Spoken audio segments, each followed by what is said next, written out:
Hello friends, इस video के अंदर हम आज अनबॉक्सिंग करने वाले हैं gs430 गेमिंग हेडसेट की, जो कि एक काफ़ी बजट फ्रेंडली RGB हेडफोन है। RGB से यार देखो कुछ ज़्यादा फ़र्क तो पड़ता नहीं है, बट थोड़ा एस्थेटिक्स इंप्रूव हो जाते हैं आपके सिस्टम के। अगर आपको RGB पसंद है और आप एक बजट फ्रेंडली गेमिंग हेडफोन देख रहे हो तो आप इसको कंसिडर कर सकते हो और चैनल को सपोर्ट भी कर सकते हो। अगर आप इसे ख़रीदना चाहते हो तो डिस्क्रिप्शन में दिए गए लिंक से ख़रीद सकते हो, जिससे चैनल को भी थोड़ा सपोर्ट मिलेगा। तो ये है अपना कॉस्मिक बाइट की तरफ से आने वाला gs340 गेमिंग हेडसेट, जिसको आप यूज़ कर सकते हो अपने PS4 में, लैपटॉप में, गेमिंग PC के अंदर या फिर अपने मोबाइल फ़ोन में भी।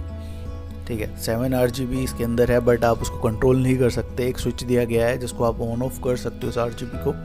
अगर आपको नहीं चाहिए तो आप ऑफ़ कर दो, या सिंपली आप फिर USB से कनेक्ट मत करो। माइक दिया गया है, काफ़ी अच्छा है। कुशनिंग काफ़ी अच्छी है।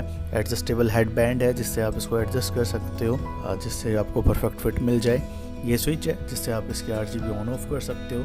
आपको RGB यूज़ करने के लिए ये USB power cable USB port में आपको कनेक्ट करना पड़ेगा, जिससे आपके RGB को पावर मिलेगी। क्वालिटी डिसेंट है, बिल्कुल। कुशनिंग अच्छी है, कंफर्टेबल रहता है काफ़ी। आवाज़ अच्छी है। जो इसका प्राइस पॉइंट है जिस पे ये आ रहा है, आपको 1000 रुपीज़ के आसपास मिलता है, 1000 या 1100 रुपीज़। तो उसके अकॉर्डिंग काफ़ी अच्छा है। एंटी स्पोर्ट्स का जो मैं हेडफोन यूज़ करता हूँ उससे बेटर है ये। ठीक है, तो ये वीडियो थी। Thank you so much guys for watching. Like and subscribe करके ज़रूर सपोर्ट करना यार। कोई सजेशन हो तो वो भी बता देना कमेंट सेक्शन में।